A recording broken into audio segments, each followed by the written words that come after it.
Good evening and good afternoon, ladies and gentlemen. Lovely to see you all. We've had a couple of weeks hiatus over the build up to Pesach and during Pesach, and now we're back going again. And what's amazing is that we are just 1 week away in terms of Parshiot from our first anniversary of the Thursday night online Parsha Shiur. We would have done an entire cycle of the Torah, which is very crazy to think about. Some of our shiurim have returned to learning in person. If there is demand, I am open to delivering this Thursday night shiur at Mizrahi in person as well, but it will remain online even if we return to shiurim in person for the benefit of those who have joined us from Israel and for those who prefer joining the shiur from the comfort of their own homes as well. But if you are interested in attending the shiur in person on campus, please do let me know, because that is something which we can look at doing. Our topic this evening for Parshat Shmini is we are what we eat. That is because there are many lessons taught about kashrut, or from the laws of kashrut, regarding our personal conduct and behavior. And that is based on the Ramban's understanding of the reasoning why we have the laws of kashrut. The Ramban Nachmanides' view is not the only view, and there are other explanations as to why we need to keep kosher. And of course, when it comes to the mitzvot of the Torah, the reason why we keep the mitzvot of the Torah is because that's what it says in the Torah. Nevertheless, Ramban Nachmanides has a guiding principle regarding the laws of kashrut, which will be the backdrop for what we're going to look at this evening. And Ramban tells us in source 1, Vrabotenu lamdu simanim ba'ofot. Our rabbis learned different physical signs for kosher birds. When it comes to fish, we know there are some kosher signs and some, well, just kosher signs. With fish, you need to have fins and scales. When it comes to animals, we know there are kosher signs, having a completely split hoof and chewing the cud. When it comes to birds, the Torah just provides us with a list. Nevertheless, the Gemara in Chulin, Daf Nun Tet, provides us the views of our sages as to how you can look at a bird physically based on the bird and understand if it is a kosher bird or not. Physical signs on the animal itself. And Ramban says, V'hasiman hagadol ba'ofot hi adrisa. The greatest physical sign when it comes to birds is whether or not it is a bird of prey. This isn't in the Torah. The Torah just gives us a list. This is our rabbis explaining and applying the list from the Torah. Shekol of hadores la'olam tameh. Every bird of prey will always be non-kosher. Why? Ki haTorah harchikituhu. The Torah distanced this bird for us. Because if you have a bird of prey, then what happens is that bird's blood warms up, heats up in its cruel way, and it creates a certain darkness and coarseness, thickness inside the body of the bird to behave in such a cruel way. Umolid, and this gives birth to, if you eat it, Hamrira hasrufa hashcharchoret, in the human body, a certain bitterness, a burnt or darkened, blackened spirit in the body.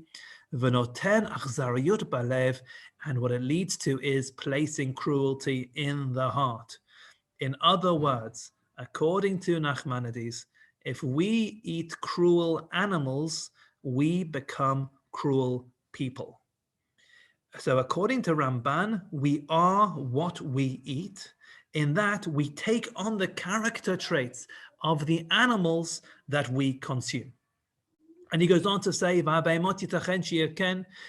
that's also the case with animals, not just with birds. If you look at all of the animals which chew the cud and have completely split hooves, none of them are animals of prey. And therefore, Ramban suggests. When it comes to the animals as well, just like the birds, it's a question of whether it's an animal of prey or not. V'hashar, all other animals, meaning the ones which either don't chew the cud or don't have completely split hooves, kulam yitrofu, those are all animals of prey.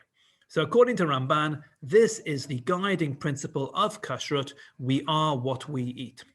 And this is reflected in the Torah's terminology when it talks about the laws of kashrut. Because the Torah tells us, for example, in the book of Dvarim, when these laws are repeated, lo tochal kol to'eva, you're not allowed to eat any abomination. Now that's a really strong term in the Torah. And it suggests that the laws of kashrut are not just about technical laws. This is what you can eat, this is what you can't eat. But there's a certain spiritual impact of the laws of kashrut, a qualitative impact that it has on us, and it's known as a to'eva. Non-kosher food is an abomination, as opposed to the kosher food, where the terminology is kol of tahor tochelu. Any pure fowl can be eaten. Tahor, pure. We're talking about a quality here. It's not just kosher or non-kosher. We're talking about purity on the one hand and abomination on the other hand. And this is the way Ramban explains it there in the book of Dvarim in source 3. Lo tochal kol to'eva, you can't eat any abomination. Hinei ratzah lehosif bi'ur b'ma'achalim ha'asurim. Here the Torah explains why forbidden foods are forbidden. Why does it say you can't eat any abomination? Lahagid, to tell us, all of these forbidden foods are abominable to the pure soul. Because these forbidden foods, they're coarse, they're thick. Yolidu ovi va'atimut banefesh. They lead to a certain coarseness and obstruction of the soul. Kasher hiskarti b'mkomo, as he's explained elsewhere. Va'al kein amar od, and so too when it comes to the kosher animals, it says, kol of tahor tochelu, you can eat any pure bird. Lagid ki eila sherasar nitavim. The forbidden birds are abominable. V'ashar tahorim, and the rest are pure. V'ru'uyim lenefesh tahora, and are appropriate for the pure soul. So Ramban makes this point again. We are what we eat, and if we eat cruel animals, we become cruel people. And if we eat pure animals, then we can remain pure people. And it's more or less what the Torah tells us towards the end of the parsha in source 4, at the bottom of page 1, in terms of the focus of the laws of kashrut. Because the Torah tells us, Al tishakzu et nafshotechem b'chol hashoretz. Do not make your souls despicable with any creepy crawlies. V'lo titamu v'hem, and don't defile yourselves with them. V'nitmatem bam, or become impure as a result of them. Why? Ki ani Hashem Elokechem, because I am the Lord your God. V'hit kadishtem, and you should be sanctified, or you should sanctify yourselves. V'tem kadoshim, and you should be holy. Ki kadosh ani, because I am holiness. Kashrut is all about kedusha, holiness, being holy people. V'lo titamu et nafshotechem, and don't defile your souls. B'chol asher tarometza ala aretz, with any of these crawly, creepy things which crawl on the ground. Ki ani Hashem, because I am Hashem, hamaleh etchem eretz Mitzrayim, who brought you up from the land of Egypt, liot lachem lelokim, to be a God for you, v'tem kadoshim, and you should be holy, ki kadosh ani, because I am holy. And thus ends the introduction to this evening's shiur, the concept that we are what we eat. It is Ramban's philosophy, which comes up in the Psukim as well. The aim of eating kosher is to be kosher people with kosher character traits. As a result, this philosophy opens the floodgates to many divrei Torah and many ideas and many levels of analysis in the laws of kashrut in terms of the way we should behave. For example, a famous case is the question of the chasidah, the stork. You have a bird known as the chasidah, the pious one. Yet the stork is non-kosher. How could that be? Surely a chasidah, a pious bird, should be a kosher bird. And classically, it's explained based on the Chidushei HaRim that the chasidah is only a kind bird to bird of its feather, but it's not kind outside its inner circle. And that is a character trait which is not a kosher character trait if our kindness does not extend beyond our immediate circle. So that's the kind of Dvar Torah which is taught from the laws of kashrut, because there's an assumption that if it's a good animal, it's kosher, and if it's a cruel animal, it is non-kosher. Another example is an animal known as the ayah or a daya. It's the same animal, more or less, about which the Gemara says, Omedet bevavel v'ra'ata nevela be'eret Yisrael. It hangs around in Bavel and it sees carcasses in the land of Israel. It's describing a treif character trait, which is to hang around in Chutz La'aretz in the diaspora, looking from the outside, inside at the land of Israel, and all you see is the nevela. All you see is the imperfection. All you see is that which is treif, waiting to swoop and to criticize and to pounce upon small problems which you may see without living there, without being there on the ground, without acknowledging the complexities. We learn such lessons from the laws of kashrut because of this assumption. And this evening, I would like to focus on 4 animals in particular, or 3 plus 1. Those animals are the camel, the hyrax, the hare, and the pig.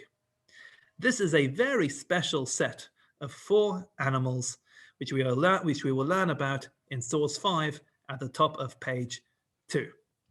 Because we're told, when it comes to the laws of kosher animals, kol mafreset parsa, v'shosat shesa prasot, any animal which has split hooves, which means it has to have completely split hooves, ma'alat gera ba'behema, and it chews the cud amongst the animals, ota tochelu, that you can eat. Seems quite straightforward. There are 2 signs for an animal to be kosher. It has to have completely split hooves, and it has to chew the cud. But then the Torah goes on to tell us about 4 animals. And the Torah says, Ach, however, et ze lo tochlu, this is what you cannot eat, mimalei hagera, from the cud chewers, umimafrisei haparsa, and from those which have split hooves. There are some animals which either chew the cud or have split hooves, and you can't eat them, and these are they. Number 1, et hagamal, the camel. Why? Ki ma'alat geirahu, because it chews the cud. Ufarsa eineno mafris, and it does not have split hooves. Tamehu lachem, it is non-kosher. And then ve'et hashafan, and the hyrax. Ki ma'alat geirahu, because it chews the cud. Ufarsa lo yafris, but it will not have split hooves. Tamehu lachem, it's non-kosher for you. Ve'et ha'arnevet, and the hare. Ki malat geirahi, because it chews the cud. Ufarsa lo hifris, and it hasn't had a split hoof. Tmeyahi lachem, it is non-kosher for you. We have 3 animals in a row, the camel, the hyrax, and the hare, where these are animals which have the kosher sign, which I've put in green, of chewing the cud, but they also have the non-kosher sign, which I've put in red and pink, which is that it does not have split hooves. The final exception to the rule, or it's not really an exception to the rule, or the final case is the case of the pig, the et hachazer, and the pig. Ki mafris parsahu v'shosa shesa parsa. Yes, it has a split hoof, a completely split hoof. Uhu geira lo yigar, but the pig will not chew the cud. Tamehu lachem, it is impure for you. And I would like to ask a series of questions about these exceptions to the rule. Question number 1. Once the Torah has said that in order for an animal to be kosher, it has to have split hooves and chew the cud, surely that's all we need to know. And we could work out the rest for ourselves. If somebody would come to you on the street and hold out a hyrax and say, tell me, is my hyrax kosher? And you'll have a look and you'll see that it doesn't have split hooves. You'll say, nope, that's not kosher. And you could have worked that out for yourself without the Torah saying the hyrax is non-kosher, because we know it has to have two kosher signs. If it's got them, it's kosher. If it doesn't, it's not. That's question number one. Question number two. See how each of these animals appears in a separate pasuk. A full sentence about the camel, a full sentence about the hyrax, the same thing for the hare, and the same thing for the pig. It's being really drawn out here. Question number three. If I was to ask you, why is this hyrax non-kosher? Surely the most succinct response would be, because it doesn't have split hooves. That's all you have to say. The Torah could say the hyrax is non-kosher because it doesn't have split hooves, and the hare and the camel because they don't have split hooves. Yet note how for each of these animals, prior to the section in red, we have a section in green. And prior to telling us about the non-kosher sign of each animal, we are told the kosher sign of each animal. Now, surely that section in green in each of these psukim is, at first glance, irrelevant. Who cares if the pig has split hooves? Who cares if the camel chews the cud? Very nice, but 1 out of 2 isn't a pass mark. You have to have 2 out of 2 to be kosher. So why for each of these animals does the Torah mention the kosher sign in addition to the non-kosher sign? Why does it mention the kosher sign first before the non-kosher sign? And final question is, pay attention to the tenses, because for each of these animals, we have a different tense, which is what I've put in pink. When it comes to the camel, we are told in the present tense, Ufarsa einenu mafris, it does not have split hooves. Then for the hyrax, we're told in the future tense, Ufarsa lo yafris, it will not have split hooves. And for the hare, in the past tense, Ufarsa lo hifrisa, it did not have split hooves.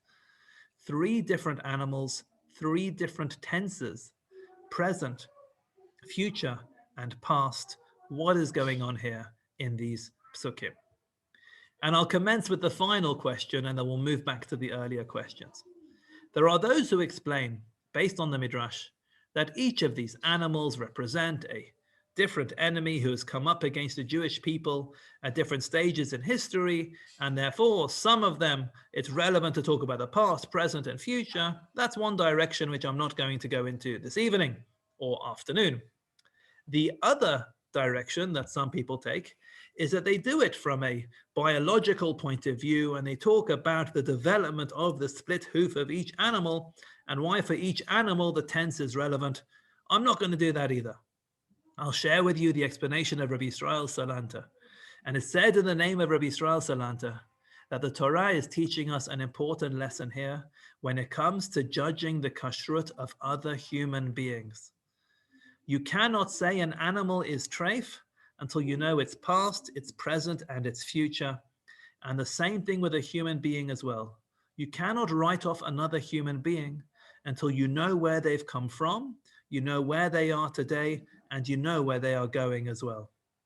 You can look at somebody today and think you know what's going on in their life and have absolutely no idea what is presently facing them in their personal lives. And even if you know what's facing that person in their present, who knows what this person has faced in the past and what challenges they faced in the past, which are impacting their behavior today. And even if you know a person's past and you know their present, who amongst us has been blessed with prophecy in order to know what a person has in store for the future, to be able to write off such an individual? The Torah uses all 3 tenses when teaching us the laws of kashrut to let us know that you have to know somebody's past, present, and future before you can write off such an individual. Now let's look at some of our other questions. Why do we need to list the kosher signs? The Midrash in source number 6 tells us as follows. By the way, if you printed off the source sheet which you received earlier today in the email from the shul. There's a different source in source number 6, which says more or less the same thing, but the Midrash is more of a primary source. So I changed it later on in the day, but it says the same thing as your source 6. And the Midrash says, Et zeh tochelu, this is what you should eat. Lo hutruchu lefaret et elu. We didn't have to list these animals at all. The reason why we list these animals is that they have one kosher sign. In fact, the Gemara suggests that these are the only 4 animals in the world which have only one of the 2 kosher signs, which has been a topic for biologists until this day to discuss the different animals which we know of, which aren't on this list, which have one kosher sign. And there's an entire book on this topic by Rabbi Natan Slifkin, who runs the Museum of Natural Biblical History, something like that, in Israel. I highly recommend you visit. This is a good week to visit for this week's parasha, because this week there were triplet hyraxes born, or hyraces. I don't know what the plural of hyrax is, but you can go and visit a baby hyrax in that museum this week if you like. Either way, the reason why these animals are listed is because they have a kosher sign, but they are non-kosher. And the Midrash goes on to say, the camel, because it chews the cud, klomar, i.e., af al pi shema'ale gera, even though it chews the cud, who? Ho'il ve'eno mafris, because it doesn't have a split hoof, tamehu, it is tameh. So according to the Midrash, we need to read the psukim as follows. We have a camel, and yes, I know it has a kosher sign, but it's still non-kosher because it has a non-kosher sign. And we go through this process for the camel, the hyrax, the hare, and the pig. Now, I don't know if it's a reading in the Midrash which we just read, or Rabbi Yisachar Frand has a different Midrash which I have not found, but Rabbi Frand teaches a message from the Midrash on this concept, as follows in source number 7. The Midrash points out that in regards to all 4 animals, the Torah first mentions its kosher sign, the fact that it chews the cud, in the case of the gamal, shafan and arneves, and the fact that it has a split hoof in the case of the chazir, and then mentions the sign that disqualifies it. Why does the Torah do this? Why not just get straight to the point? The kosher sign is really irrelevant, given the other disqualifying characteristic. Why even mention the irrelevant kosher sign, let alone give it top billing? These are the questions we asked before. And Rabbi Frand says, the Medrash comments, even when the Torah tells us that a pig or camel is not kosher, it only begins by stating its praiseworthy characteristics. Even when the Torah says something is treif, still the Torah goes out of its way to present a positive description first. The way Rabbi Frand, based on either a reading in the Midrash we just saw, or a different Midrash which I personally have not seen, he explains the psukim as follows. For each of the animals, the Torah has something nice to say. The pig isn't kosher, but you should know, before we say it's treif, point out the good. You know, the pig, it does have split hooves. Say something nice about each of these animals. The Torah doesn't jump to the treifness. It doesn't get to the point about why these animals are non-kosher. Before giving the disqualifying characteristic, the Torah acknowledges the positive in each of these animals, even if that positive in and of itself is not enough for the animal at the end of the day to end up on our plates. Still, that is the way we need to behave. And so it is teaching us when it comes to other human beings as well. When you have a human being where they have mixed characteristics, let's say, there are reasons to disqualify that human being, but that human being also has some virtues, some positive values. Start off by mentioning the positive about that individual before you disqualify that individual. We can acknowledge the good in each person, even if that person has some bad characteristics as well.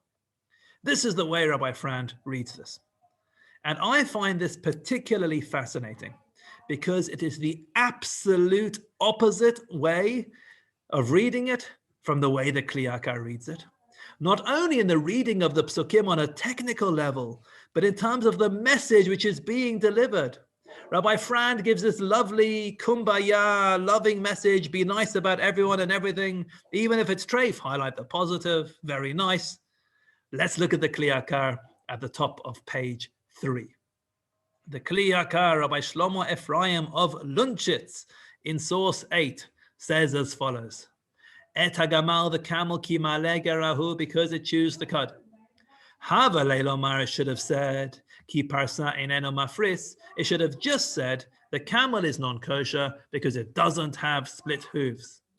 Shezeh ikar tam ela tuma, because that's the main reason why it's non-kosher. V'chein b'shafan, the same thing with the hyrax, v'arnevet and the hair, kashezeh, the same question. V'chazir, and for the pig as well. Amar, it says, ki mafris parsahu, that the pig has a split hoof. Just say the pig doesn't chew the cud.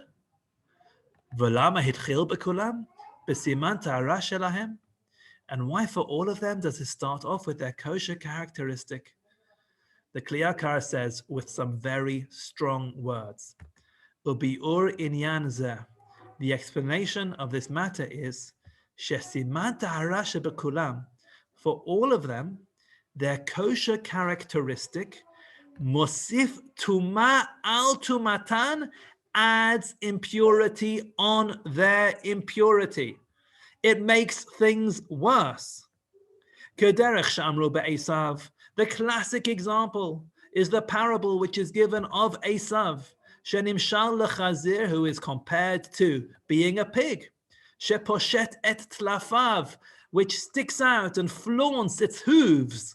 Laharot ke'ilu kasher, saying, look at me, I'm so kosher, I have split hooves.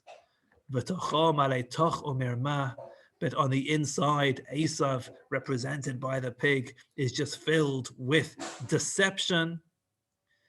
And this teaches us about kol mi she'ein tocho kebaro, anybody whose inside is not like their outside.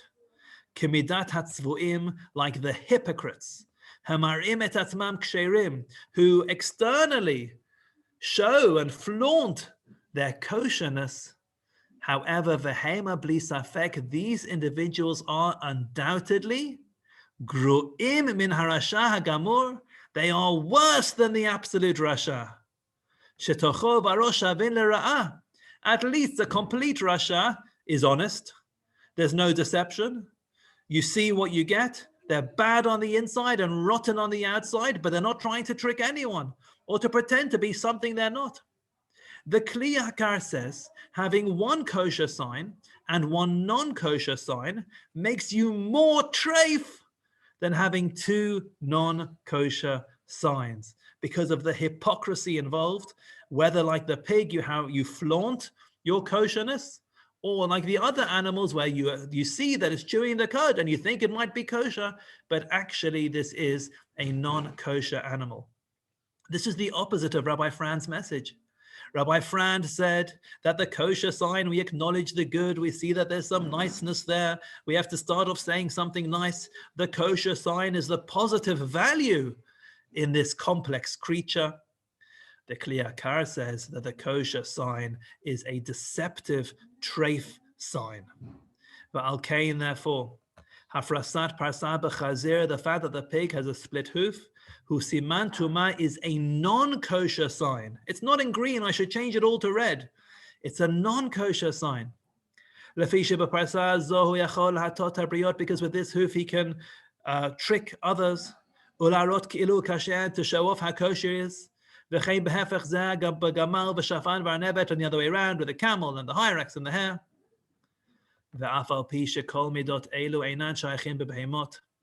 Even though animals don't have these characteristics, the Kli Yakar is saying, I'm not suggesting that camels are all hypocrites. Let's not generalize about camels. Maybe there are some hypocritical camels, I don't know. They're not all the same. We're not saying that camels have hypocrisy, or that pigs have hypocrisy, or that pigs are actually flaunting their kosherness. But at the same time, going back to our concept from Ramban that we are what we eat, mikol makom, if you eat these animals, it gives birth to hypocrisy in your behavior. We become hypocritical if we eat these animals. Ki kol ochlam ye'esham, whoever eats them will become guilty. Liot min kitot hatzvuim, who'll be amongst the groups of the hypocrites, hamarim et atzmam ksherim k'mo Esav v'chaverav, who show themselves to be kosher like Esav and his chevra. These are strong words from the Kli Yakar, highly critical of those who have one kosher sign and one non-kosher sign. Now, those of you who studied the Kli Yakar's commentary on the Torah together with me on Monday mornings for an entire year might recall that the Kli Yakar was a harsh critic of the wealthy elite of his time. He was a very poor individual. He wasn't blessed with health. He suffered in life, and he was harsh about wealth, about the poison and dangers of wealth, and about the elite of his time. And I can't help but think that when the Kli Yakar launches an attack on hypocrisy, on those who show themselves to be kosher on the outside, but are deceptive on the inside, I can't help but think that if we were sitting in the audience of the Kli Yakar, at the time of the Kli Yakar, we might have in our minds certain names of certain individuals or leaders he might be talking about, and there may be added relevance and pertinence in the time that this was written. That doesn't mean it's not relevant today, and the warning of hypocrisy isn't one for us to take on today. But what I see here is truly fascinating is that we have two different approaches of how we ourselves should approach inconsistency. What do we do when we are faced with an individual who has genuine, positive, kosher values, and at the same time has some very problematic parts to their behavior as well? How should we approach such an individual? Somebody who is not tocho kebaro, somebody whose inside isn't the same as their outside. The Kli Yakar's approach appears to be that we have to reject that individual and reject their positive side and not be drawn to their positivity or be fooled by their positivity. This person is worse than somebody who has no positive qualities at all. Rabbi Fran's approach, on the other hand, seems to be suggesting that when an individual, although they have negative character traits, also has some positive value, we do need to highlight and acknowledge the positivity there. And so what we have here is a debate of how to deal with individuals who are a mixture. Now, all of you are complete tzaddikim. You're all entirely kosher. You all chew the cud, and you all have completely split hooves. But for people like me who aren't perfect, well, people like me to a certain extent fit into this category, because our group, we all have certain areas of our lives which require improvement or are imperfect. And let's be honest, all of us, not you, all of the people like me, are somewhat inconsistent. There are parts of our lives which are not fully consistent the entire time. Does this mean that we are individuals who need to be rejected? And in this context, I'd like to bring two different sources just to develop this question. The first is from the Gemara Brachot, source number 9. There's a friend who we met on Seder night in Israel, and on Seder nights, in plural, outside Israel, in source number 9. The Ka'amar Rabbi Elazar ben Azariah, as Rabbi Elazar ben Azariah said, Harei ani kaven shivim shana, velo ben shivim shana. He says, I feel like I'm 70, but I'm not actually 70. And there's an explanation as to what happened there. His wife was right, so his beard turned white in the middle of the night. Now, Rabbi Elazar ben Azariah was appointed to be in charge, and he instituted numerous things when he became the new boss. Tana, it's taught, Oto hayom, on the day when Rabbi Elazar ben Azariah took over, Salkuhu l'shomer hapetach, they removed the guard who stood at the entrance of the Beit Midrash, V'natna lehem reshut letalmidim lekanes, and they opened the gates and they said, whoever wants can come and learn. Why? Prior to the appointment of Rabbi Elazar ben Azariah, when Rabbi Gamliel was in charge, Shahaya Rabbi Gamliel machriz v'omer, Rabbi Gamliel would declare and say, Kol tamid she'eino tocho kebaro. Any student who is not tocho kebaro, it's the same phrase that the Kli Yakar used.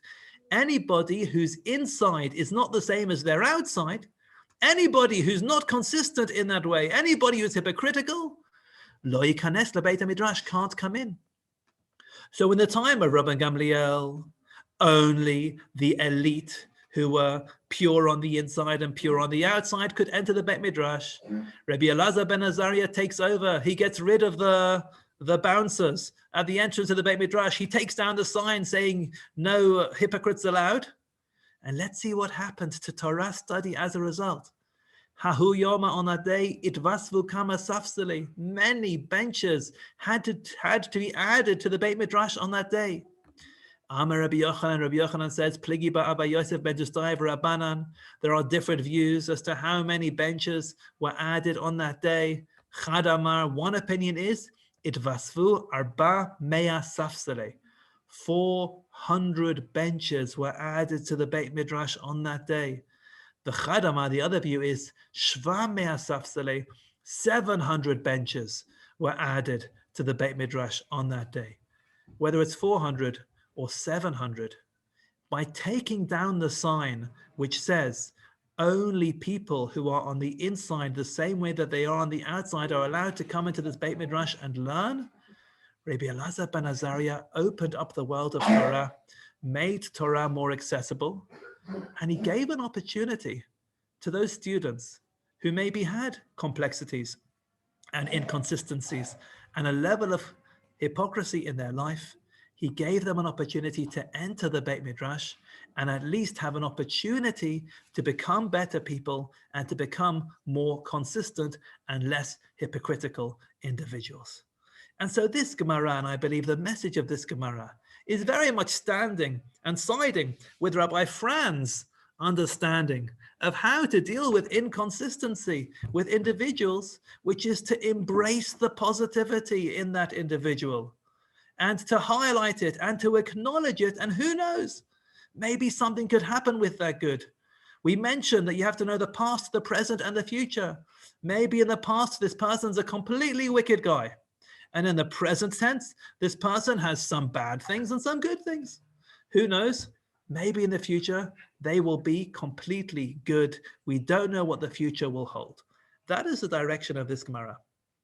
At the same time, there are limits to how far we can stretch and expand our tolerance when it comes to hypocritical individuals. And my personal suggestion this evening is that when it comes to students and who's allowed to learn and who's allowed to join and who can be a member and who can follow, absolute tolerance, like Rabbi Frand. But when it comes to leaders, that is when we have to be far more careful and far stricter. And I found myself davening Ma'ariv and the Beit Midrash at Mizrachi on Tuesday night. And we've moved around some of the Sfarim in the Beit Midrash. We've received some kind donations of new Sfarim, which means we have to work out what happens to the existing Sfarim. And I see in front of my face a set of 5 Sfarim, a set of 5 books which are a commentary on the Torah, the most exceptional commentary on the Torah, written by a contemporary rabbinic figure in Israel. Brilliant, brilliant concepts, brilliant knowledge. And the person is an absolute disgrace, an absolute disgrace. And we're now left with a challenge. What do we do with these books? What do we do with the kosher sign of this individual? When a Torah sage falls from grace, or when it turns out the big tzaddik on the outside wasn't such a tzaddik on the inside, how are we supposed to approach such an individual? Should we say, well, I know they did some terrible things, and I know they've caused abuse and harm, and I know they've hurt some people, but look at all the good they did. I mean, Can you really say that and highlight the good and ignore the damage done by such an individual? And I think the Kli Yakar, when he was critical in his words, wasn't critical of the Amcha, he was being critical of leadership. That's the way I read his words in the context of his commentary on the Torah. And the Gemara deals with this concept, such as in source number 10, the Gemara in Avodah Zarah tells us, Amalahu Rava told his chevra. V'itamer Rav Nachman bar Yitzchak, some people say it's Rav Nachman bar Yitzchak who said this. Lo tishtau bahadei de'ibo, minei de'ibo.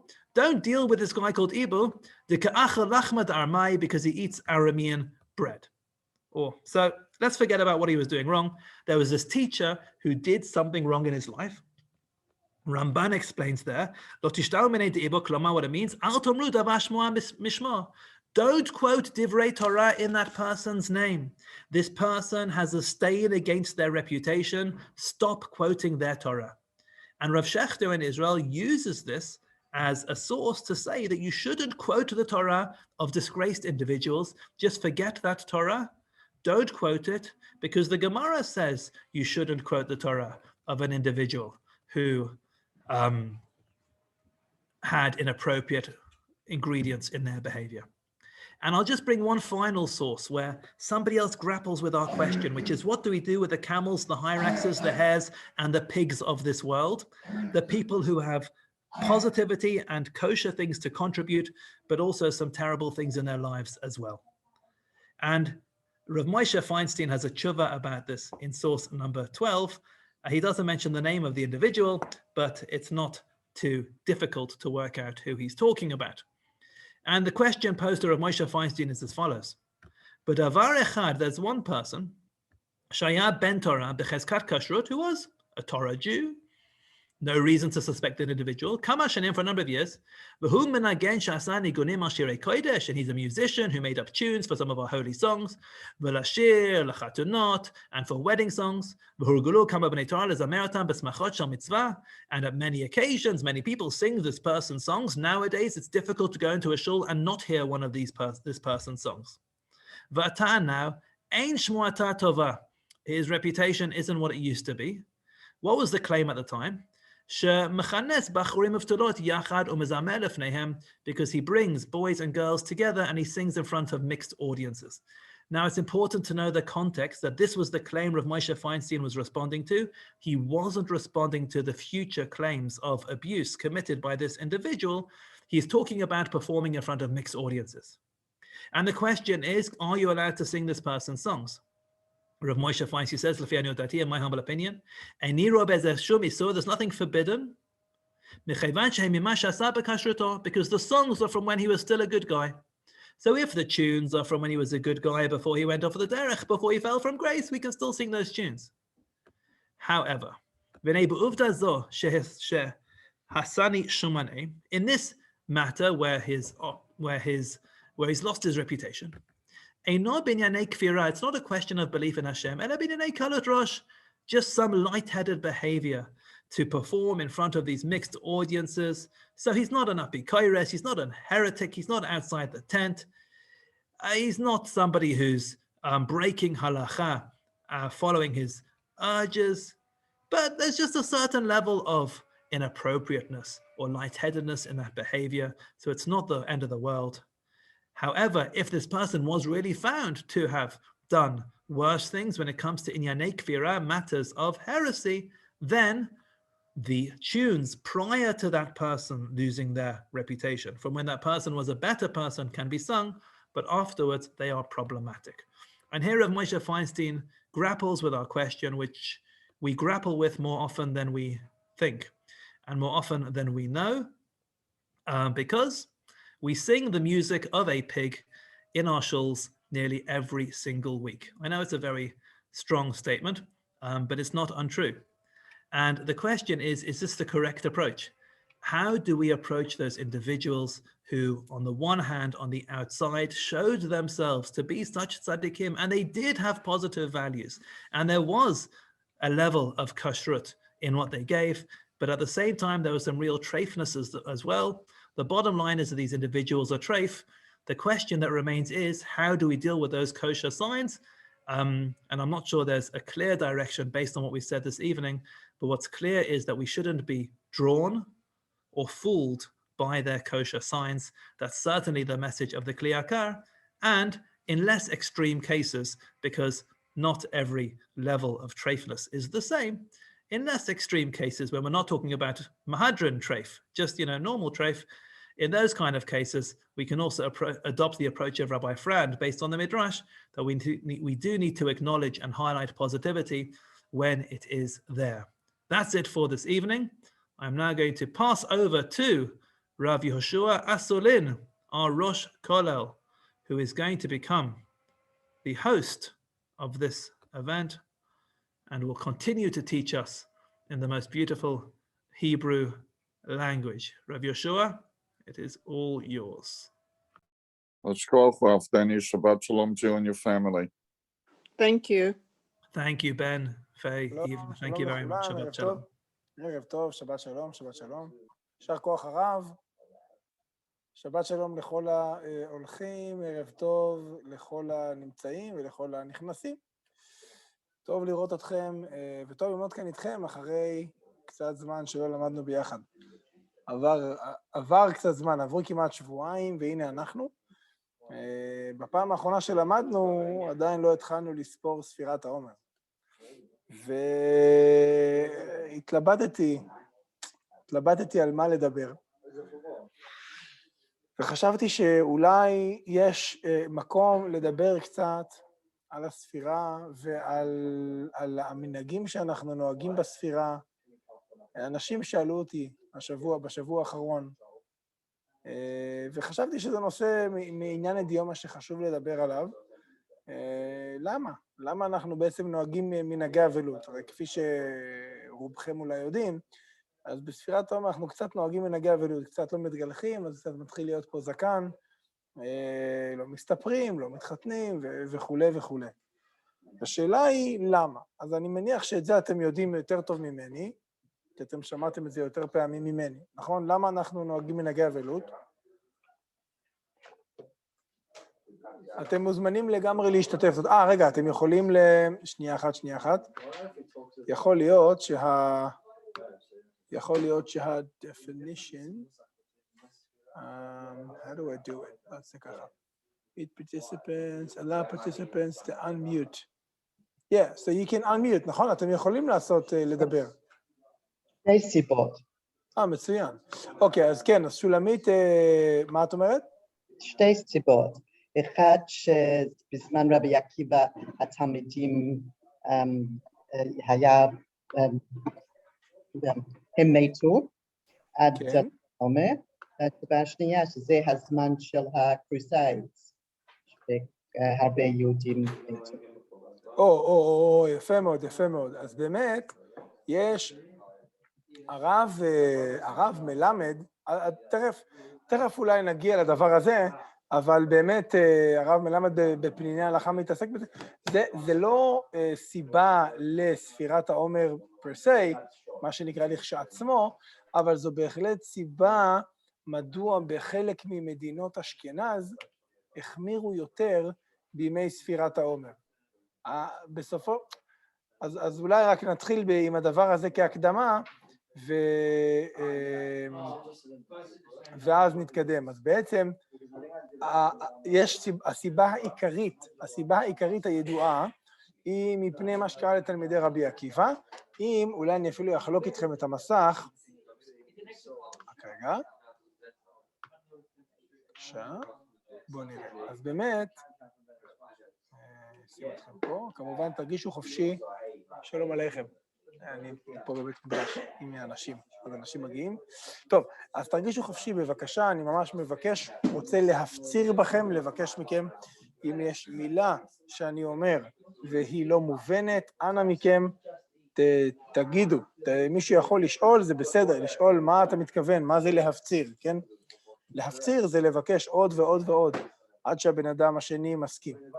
אז כל מילה שאני משתמש, או איזה רעיון שהוא לא מובן, עכשיו כל הרעיון של השיעור הזה זה ללמוד תורה בעברית, בלשון הקודש, שהיא, אפשר להתווכח עד מחר עם העברית המודרנית שלנו היום, זה לשון הקודש, אבל בהחלט הקשר בין העברית שלנו ללשון הקודש הוא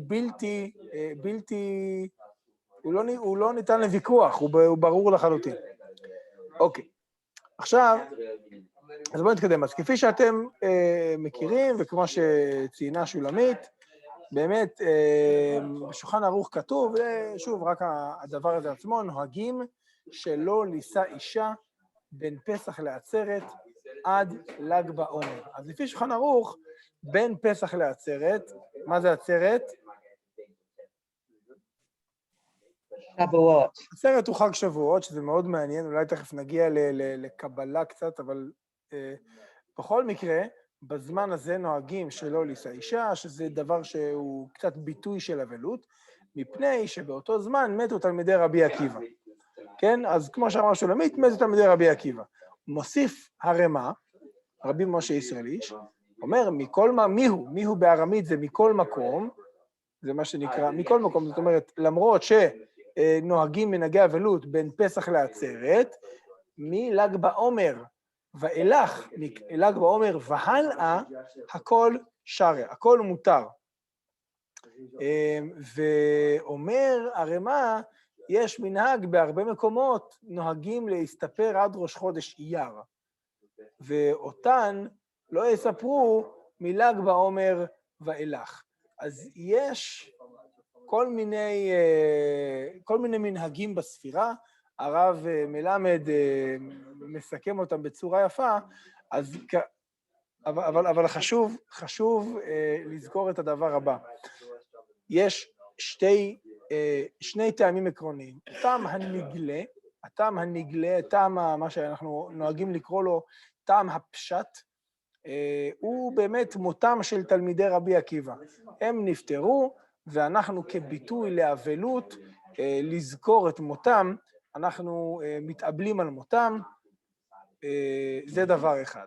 יש טעם נסתר שאולי ניגע בו קצת, אני לא מומחה גדול בתורת הנסתר ובקבלה, אבל בהחלט יש מקורות גם בספרי קבלה ובספרי תורת הנסתר, לעניינים של לא מתגלחים ולא מסתפרים וגם לא מתחתנים בימים האלה. עכשיו, בתוך כל מי שאומר שזה עניין אבלות על רבי עקיבא, אז צריך לזכור שאומנם אנחנו לא מסתפרים ולא מתגלחים, אבל העיקר העיקרי הוא לדבר על מה הסיפור, מה קרה עם תלמידי רבי עקיבא. ולזה כמובן אנחנו נדבר, ומבחינת מנהגי אבלות, יש באמת 4 זמנים עיקריים, יש איזה 4 מנהגים עיקריים. נתחיל בזה שהמנהגים האלה הם לא תקנת חכמים. לא ישבו חכמים בימי המשנה, בימי בית שני, או בימים שאחר כך, והחליטו, אנחנו נעשה אבלות בזמן הזה. גם לא אחרי ימי רבי עקיבא, ישבו חכמי הגמרא ואמרו, בזמן הזה אנחנו מתאבלים.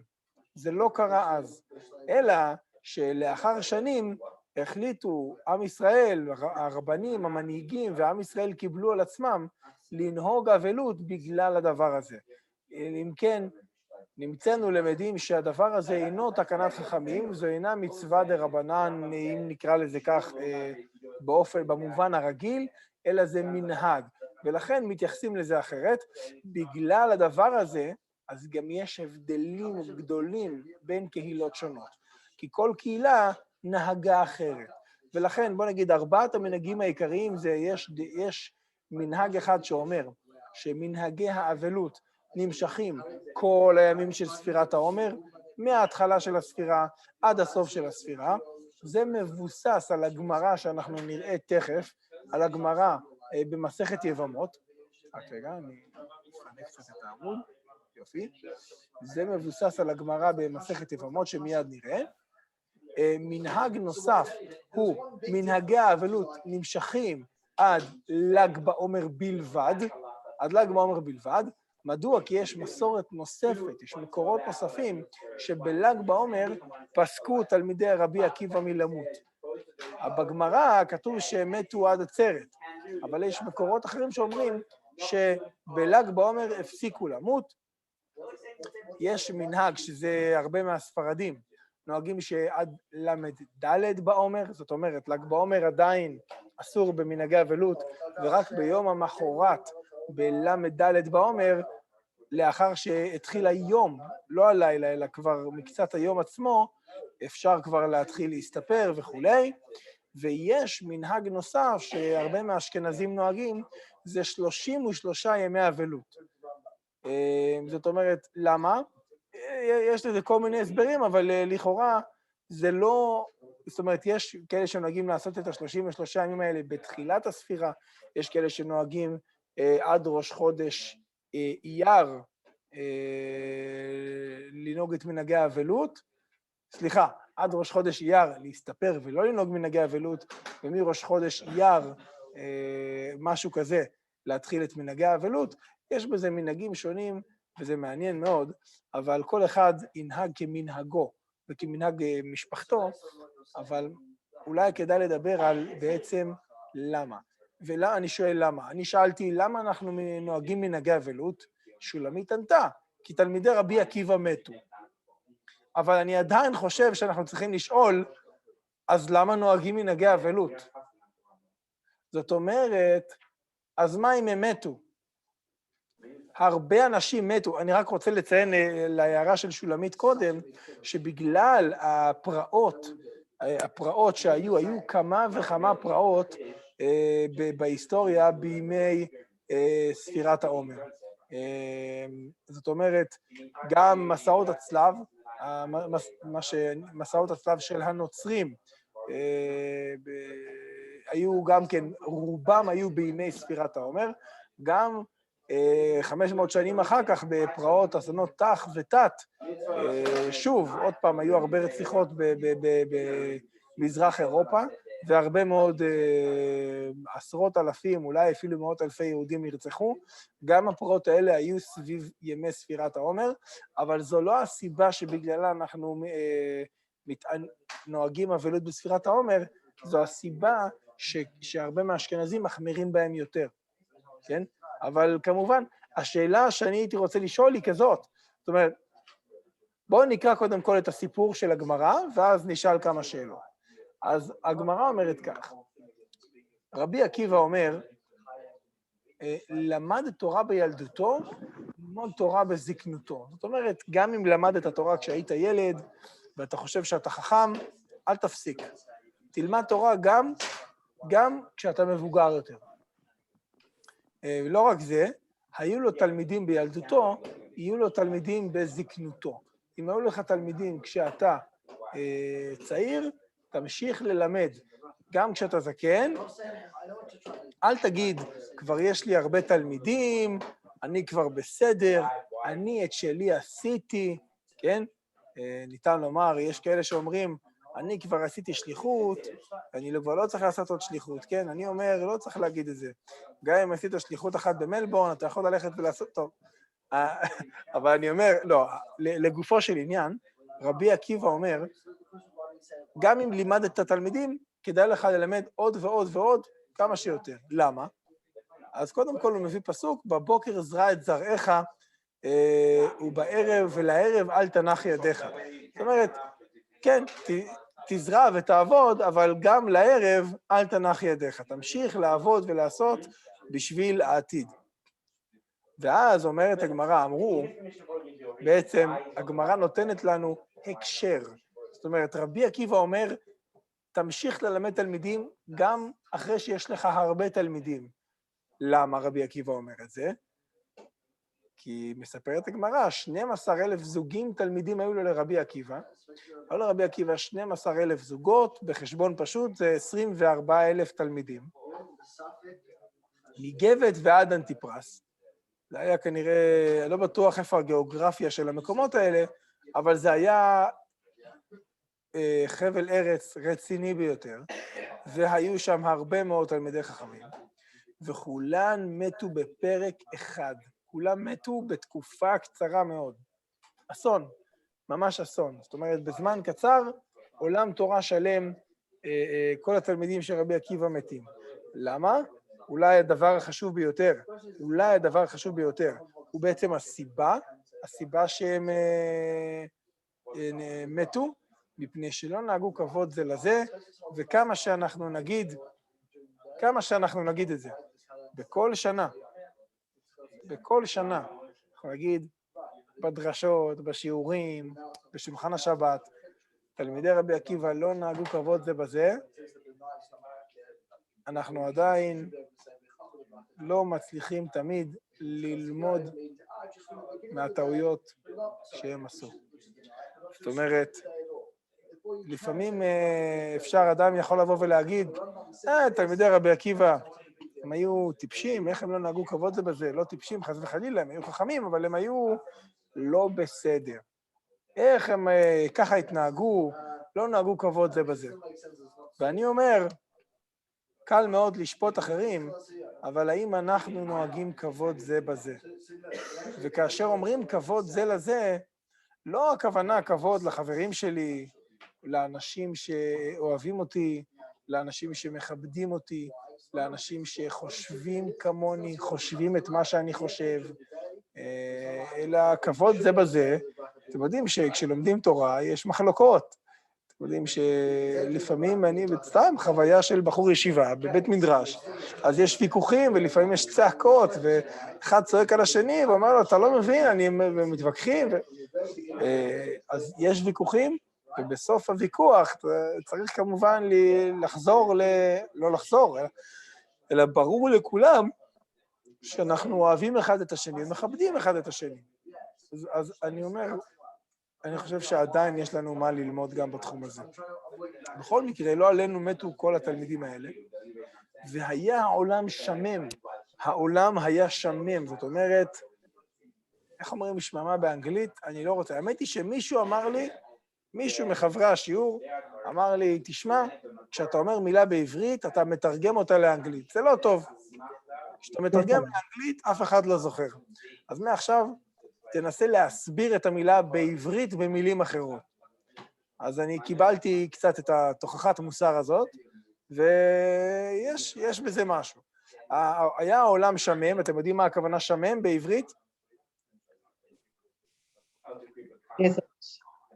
אז בעברית, אז בואו נגיד את זה בעברית, העולם היה שמם, הכוונה היא שהעולם היה ריק. העולם היה ריק ושקט, ובעצם מקום שומם הוא מקום שאין בו חיים, הוא מקום שאין בו תנועה, אין בו אנשים. ובעצם היה העולם שמם, איזה עולם? על איזה עולם מדובר? איזה עולם? היו בעולם הרבה אנשים. העולם לא היה שמם. עולם התורה היה שמם. עולם התורה ספג מכה קשה עד מאוד. עד שבא רבי עקיבא, אצל רבותינו שבדרום, הושנאה להם. זאת אומרת, רבי עקיבא הלך והעמיד עוד כמה וכמה תלמידים. רבי מאיר ורבי יהודה ורבי יוסי ורבי שמעון ורבי אלעזר בן שמוע, והם העמידו תורה, זאת אומרת, אותם 5 תלמידים של רבי עקיבא, הם אלו שבעצם הקימו, שיקמו את עולם התורה אחרי אותו חורבן של עולם התורה. תנא, אומרת הגמרא, תנא, כולם, מביאה ברייתא, שכולם מתו מפסח ועד עצרת. אוקיי? זאת אומרת, מתי הם מתו? מפסח ועד שבועות, במשך כל התקופה הזאת. כמו שאמרנו, בגלל הגמרא הזו, יש כאלה שנוהגים את מנהגי האבלות למשך כל ימי הספירה.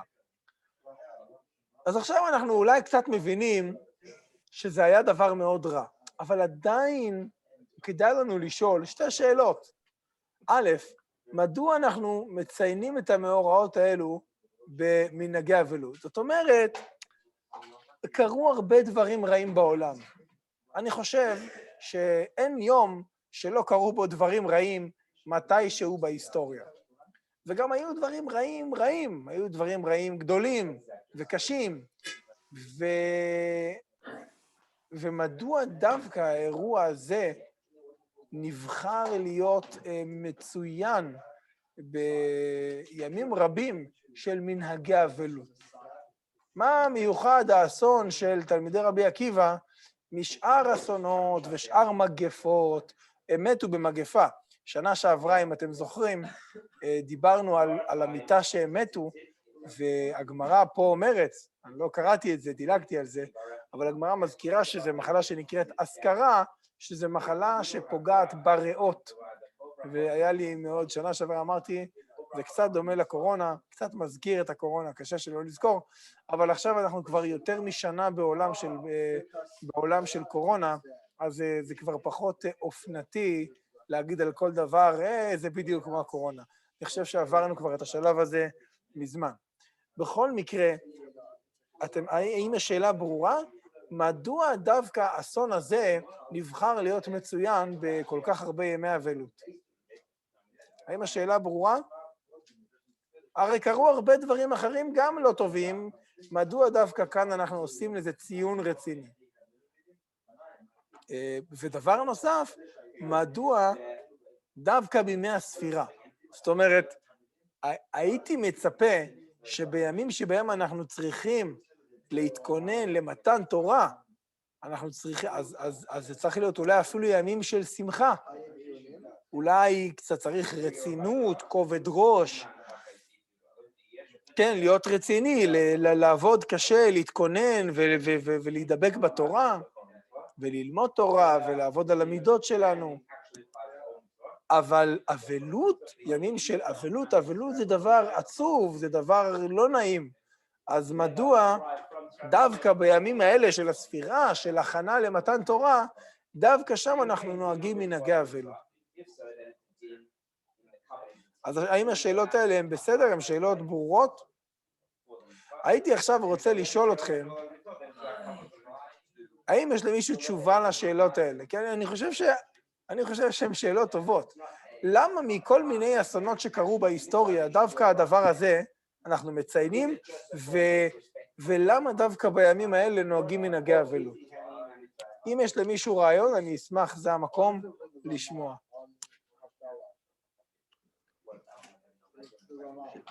שאלות טובות. הם היו בחורי ישיבה שצריכים להיות המנהיגים בעתיד, שכל הדור הזה מתו ולא יהיה חכמים בעתיד. אז אומרת שולמית, יש פה דבר מאוד מאוד מאוד גדול. אומרת שולמית, הייתי אומר במובן מסוים, אם היינו הולכים לגמרא במסכת יבמות, איזה מילים שולמית הייתה בוחרת להדגיש? איזה מילים היא הייתה בוחרת להדגיש, אתם יודעים? את המילים האלה. אומרת שולמית, העולם שמם. אמנם קרו אסונות רבים לעם ישראל, אבל אסון כזה, מכה כזו קשה לעולם התורה, אולי לא היה כמוהו. אני לא יודע אם לא היה כמוהו. יכול להיות שהיו אסונות וגלויות שמתו בהם הרבה יותר אנשים, 24,000, ואולי מתוכם היו גם הרבה תלמידי חכמים. אבל אני בהחלט מקבל את התשובה הזאת, ואני חושב שהיא תשובה טובה, ואולי אפשר אפילו לתשובה הזו להוסיף. אבל יישר כוח, אם יש למישהו עוד איזשהו רעיון, מחשבה על הדבר הזה, מה מיוחד? אני חושב שזה מאוד קשור לדברים האלה, אבל מה מיוחד דווקא בזה? חשבתי ששולמית תרצה לקחת את זה למקום אחר. סליחה רב, אולי יש לי רעיון, בגלל שלפני שאנחנו אפשר לקבל את התורה, דרך ארץ of the מנהגים, the behavior of the תלמידים, צריך להיות דוגמה, ואולי הם לא נהגים in a way, בדרך שהם, איך אומרים, deserving of לקבל את התורה, בגלל שהם לא נוהגים אחד עם השנייה, בדרך menschlichkeit כזה. כן, כן. אז תראו, קודם כל, אני לא יכול להסכים, אני לא יכול להסכים יותר עם מה שאתה אומר, ואני חושב שהדבר הזה חשוב, אני חשבתי על זה כמה פעמים, וכל פעם שאלתי את עצמי, תראו, אנחנו לא דנים דיני נפשות. אני לא חושב שעל העבירה של לא לנהוג כבוד זה בזה, כפי שנהגו תלמידי רבי עקיבא, אני לא חושב שהעבירה הזאת היא עבירה שמחייבת עונש מוות, נכון? אם ככה היה, אז אני לא יודע, אז אני לא הייתי צריך להיות חי עכשיו. חס ושלום, כן? כאילו כולנו בבעיה גדולה. אבל פה זה קרה. והתפקיד של הגמרא,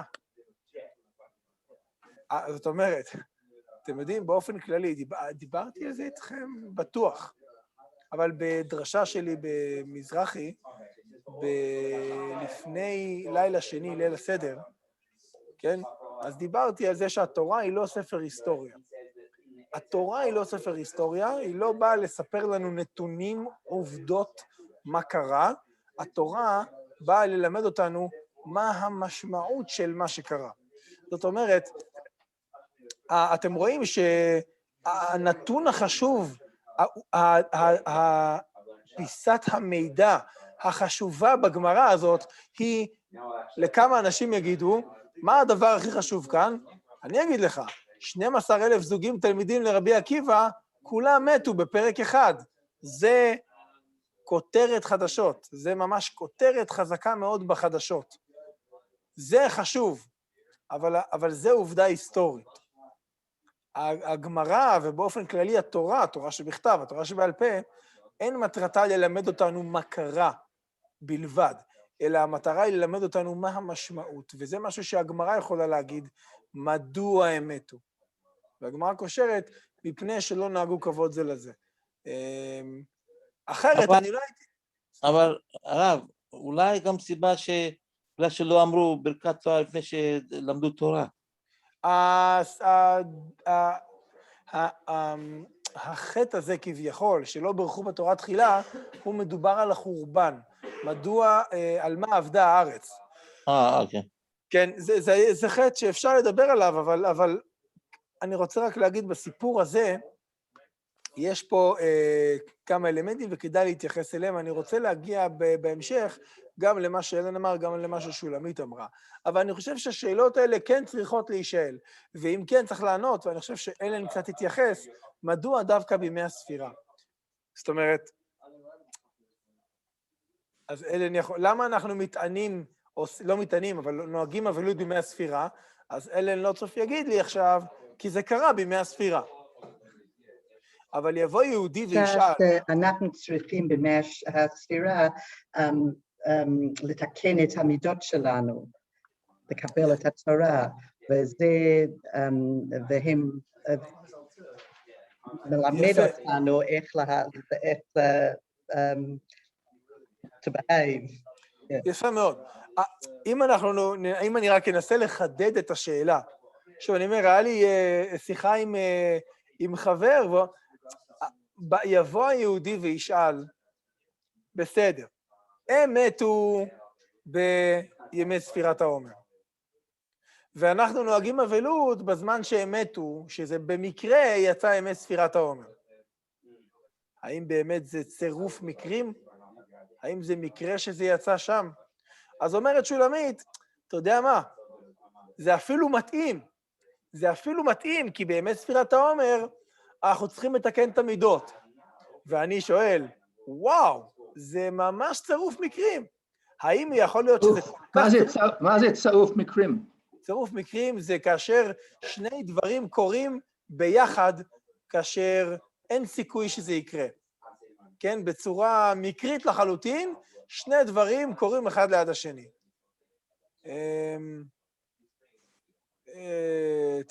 אני אתרגם, באנגלית קוראים לזה coincidence, כן? אבל ששני מקרים שונים קורים בהתאמה ביחד, ואיזה יופי. האם באמת זה הדבר?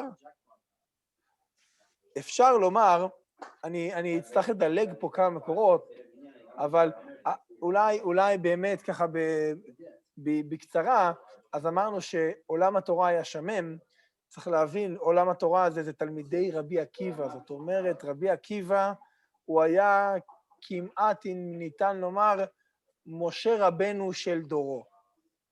הוא כמעט היה מוסר התורה. יש סיפור, אתם מכירים את המדרש הזה, אני מניח ששמעתם את הסיפור הזה בצורה כזאת או אחרת, שמשה רבנו עולה לקבל את התורה, זה גם קשור לשבועות, בשעה שעלה משה למרום, מצאו לקדוש ברוך הוא שיושב וקושר כתרים לאותיות. השם קושר כתר לכל אות מאותיות התורה. אומר ולא נותן לו את התורה. אומר משה לפני הקדוש ברוך הוא, ריבונו של עולם, מי מעכב על ידך? למה אתה מתעכב לקשור כתרים לאותיות? למה לוקח לך כל כך הרבה זמן? אמר לו הקדוש ברוך הוא, אדם אחד יש שעתיד להיות בסוף כמה דורות, ועוד הרבה דורות יהיה מישהו שקוראים לו עקיבא בן יוסף, שעתיד לדרוש על כל קוץ וקוץ תילין של הלכות. האיש הזה הולך לדרוש המון המון הלכות מכל אות שבתורה. אמר לפניו משה רבנו, ריבונו של עולם, הראו לי, תראה לי את רבי עקיבא. אומר לו, חזור לאחוריך, הקדוש ברוך הוא כביכול, החזיר אותו, לקח אותו קדימה לעתיד, ואמר לו, הנה, לקח אותו לבית מדרש שרבי עקיבא מלמד, ואומר למשה, טוב, לך עכשיו, לך תשב בשורה האחרונה. הלך עם משה רבנו, כן, משה רבנו, יושב בסוף 8 שורות, יושב מאחורה, איפה שהתלמידים הפחות טובים יושבים. הוא יושב שם ולא היה יודע מה הם אומרים. משה רבנו יושב בשיעור תורה, לא מבין על מה הרב מדבר. תשש כוחו. הוא הרגיש מה, אולי אני לא ראוי לתת את התורה, אני מרגיש לא טוב. כיוון שהגיע לדבר אחד, אמרו לו תלמידיו, אז רבי עקיבא מלמד ואומר משהו, והתלמידים אומרים, רבי, מניין לך, איך אתה יודע את זה? אמר להן רבי עקיבא לתלמידים, הלכה למשה מסיני. זה למשה מסיני. ואז נתיישבה דעתו של משה רבנו. אבל על כל פנים, משה רבנו חזר מהחיזיון הזה, ובא לפני הקדוש ברוך הוא ואמר לו, ריבונו של עולם, יש לך אדם כזה כמו רבי עקיבא, ואתה נותן תורה על ידי? אתה בחרת לתת את התורה על ידי? כן, זה לא הגיוני. למה אתה לקחת אותי? תביא את רבי עקיבא שהוא יהיה משה רבנו. אמר לו, הקדוש ברוך הוא, שתוק, קח עליי מחשבה לפניי. עזוב, זה לא עניינך, זה עניין שלי.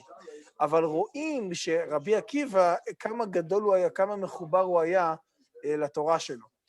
וכמה מתאים שהוא לימד את המסה העיקרית של תלמידי החכמים של הדור הבא. אני מדלג טיפה קדימה, כדי אולי לסגור את הדיון שלנו,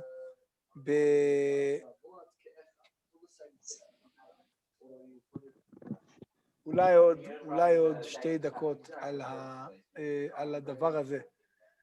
אולי שמעתם על הסיפור, היה תלמיד חכם מבוא בברייתא במסכת פסחים, שקראו לו שמעון העמסוני, או נחמיה העמסוני, יש כמה גרסאות איך קראו לו.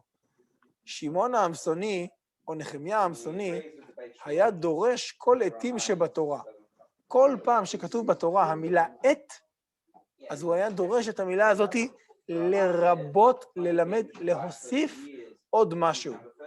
אולי אתם מכירים דוגמה טובה, כבד את אביך ואת אמך, אז יש מסבירים, דורשים חז"ל, את, מה זה את אביך ואת אמך? אז המילה את באה לרבות את אחיך הגדול. לא רק את אבא ואמא לכבד, אלא גם את האח הגדול עליך לכבד. כן? זו הכוונה להוסיף, לרבות, ללמד דבר נוסף. כיוון שהגיע לפסוק שאומר, את השם אלוקיך תירא, כתוב בתורה, את השם אלוקיך תירא. צריך אדם, יהיה לו יראת שמיים, יראה מהשם. אבל לא כתוב השם אלוקיך תירא, כתוב את השם. זאת אומרת, לא רק את הקדוש ברוך הוא, אלא עוד מישהו. אמר שמעון העמסוני, איך אפשר להוסיף מישהו לקדוש ברוך הוא?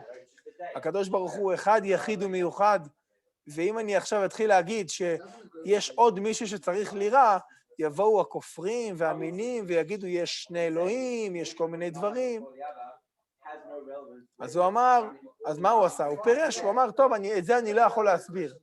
כאן אני מרים ידיים ואני לא יכול לרבות שום דבר. בסופו של דבר, התלמידים אמרו לו, רבי, כל עתים שדרשת, מה תהה עליהם? מה עם כל מפעל החיים, פרויקט החיים שלך, שעכשיו אתה כתבת דוקטורט, PhD, כתבת על כל המילה עת שבתורה, מה היא מלמדת, עכשיו הכל נהרס, הכל הולך לפח. הוא אמר להם, כשם שקיבלתי שכר על הדרישה, כך אני מקבל שכר על הפרישה. כפי כאילו, אין מה לעשות. אני מבין שאני לא יכול להגיד פה שום דבר, אז אם צריך לעצור כאן, אני יוצר, אפילו שזה חבל להפסיד את כל מה שעשיתי עד עכשיו. עד שבא רבי עקיבא ודרש את השם אלוקיך תירא, רבי עקיבא אומר, את השם אלוקיך תירא, מה באה המילה עת לרבות? לרבות תלמידי חכמים. לפי רבי עקיבא, מאותה מילה עת שצריך לראות מהשם, הוא לומד שצריך לראות לא רק מהשם, אלא גם מתלמידי חכמים. מדוע? כי תלמידי חכמים לומדים את דבר השם, דבר השם נהיה חלק מהם, ובמובן מסוים דבר השם, התורה, נהיית חלק מהם ונהיית שלהם ממש. כפי שאומר רבא במסכת קידושין, כן, התורה היא של הרב. הגמרא אומרת שרב יכול למחול על כבודו. רב יכול להגיד, נגיד שאדם צריך לכבד את הרב, ולהגיד לו, כבוד הרב, אתה רוצה לדבר, אתה רוצה להיכנס, אתה רוצה או לעמוד, הרב יכול להגיד, אל תעמוד, אתה לא צריך לעמוד בשבילי. זה נקרא למחול על הכבוד. אז הרב יכול למחול על הכבוד. כתוב בגמרא, לדוגמה, שמלך לא יכול למחול על כבודו. מלך לא יכול להגיד, אל תכבדו אותי. אני לא צריך שתכבדו אותי. למה? אתם יודעים למה? כי הכבוד של המלך הוא לא שלו. זה לא שלו, אם זה היה שלו, הוא היה יכול לוותר על זה. אם זה היה שלו, הוא היה יכול לתת את זה. אבל זה לא שלו. ולעומת זאת, רב שלמד תורה, התורה היא שלו.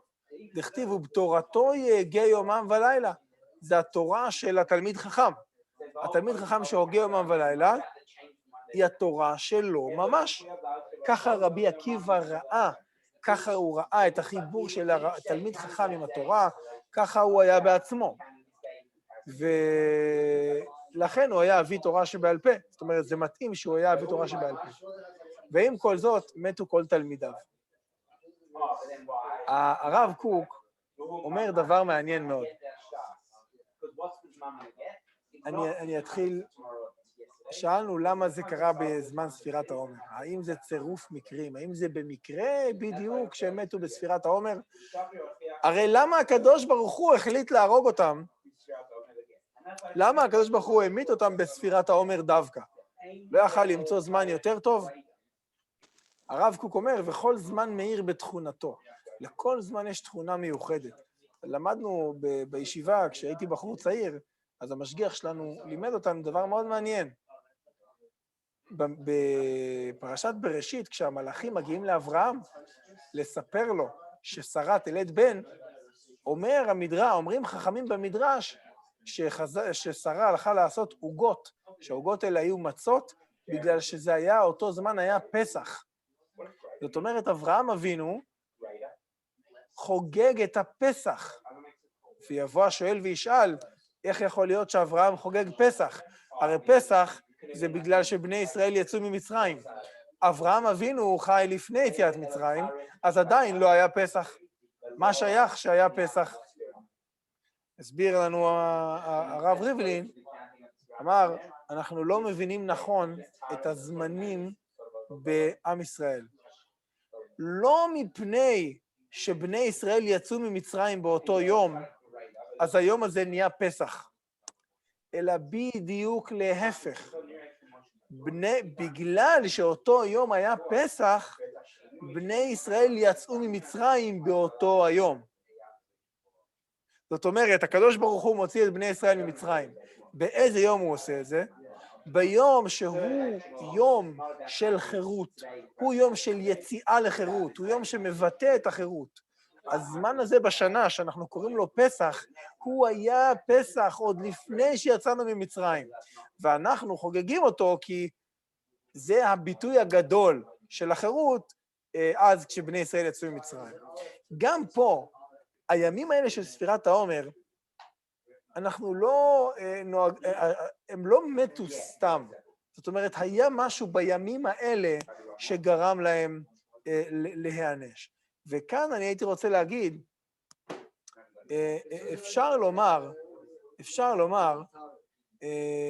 אולי נקרא את דברי השלה הקדוש. השלה אומר כך, כי ימי הספירה הם ימי דין.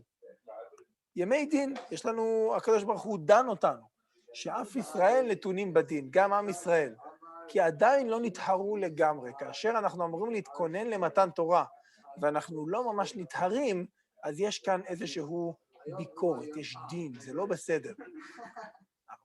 מצאתי בקונטרס דה אריזה, על השלה אומר בשם הארי, שבימים האלו פוגע מידת אלוקים במידת הדין. זאת אומרת, כן, השם אלוקים, מידת אלוקים היא מידת הדין. ולכן, בגלל שהימים האלו הם ימים של דין, לפיכך פגעה מידת הדין בתלמידי רבי עקיבא, ומתו 24,000. וקרה דבר זה זאת אומרת, בגלל הדין של הימים האלה, מתו התלמידים. וזה קרה לרבי עקיבא שהיה שורש תלמוד שבעל פה, כמו שאמרו וכולי וכולי וכולי. ותלמידיו לא היה שלום ביניהם, על כן פגע בהם מידת הדין. עכשיו, שולמית הזכירה בהתחלה שאנחנו מתאבלים כי העולם היה שמם. ואני חושב שאפשר, כמובן שזה נכון, אבל אפשר להוסיף, אנחנו מתאבלים כי הייתה בעיה, זאת אומרת, כאשר כל מנהיגי העתיד, כאשר כל הרבנים הצעירים או המבוגרים, שהם הולכים להיות המנהיגים הרוחניים, הרבנים של הדורות הבאים, כל כך הרבה מהם שלומדים אצל אבי התורה שבעל פה, אצל הרב הגדול ביותר, גדול הדור, כאשר הם לא נוהגים כבוד זה בזה, זאת בעיה. ואנחנו נמצאים בימים של הכנה למתן תורה. כאשר המנהיגים הרוחניים, מחזיקי התורה, בזמן שהם אמורים להתכונן לתורה, עסוקים רק בלימוד התורה, אבל לא ביישום התורה, ואחד מהיישומים החשובים, הבסיסיים של התורה הוא להיות הגון ולכבד זה את זה, כפי שהתורה אומרת, ואהבת לרעך כמוך.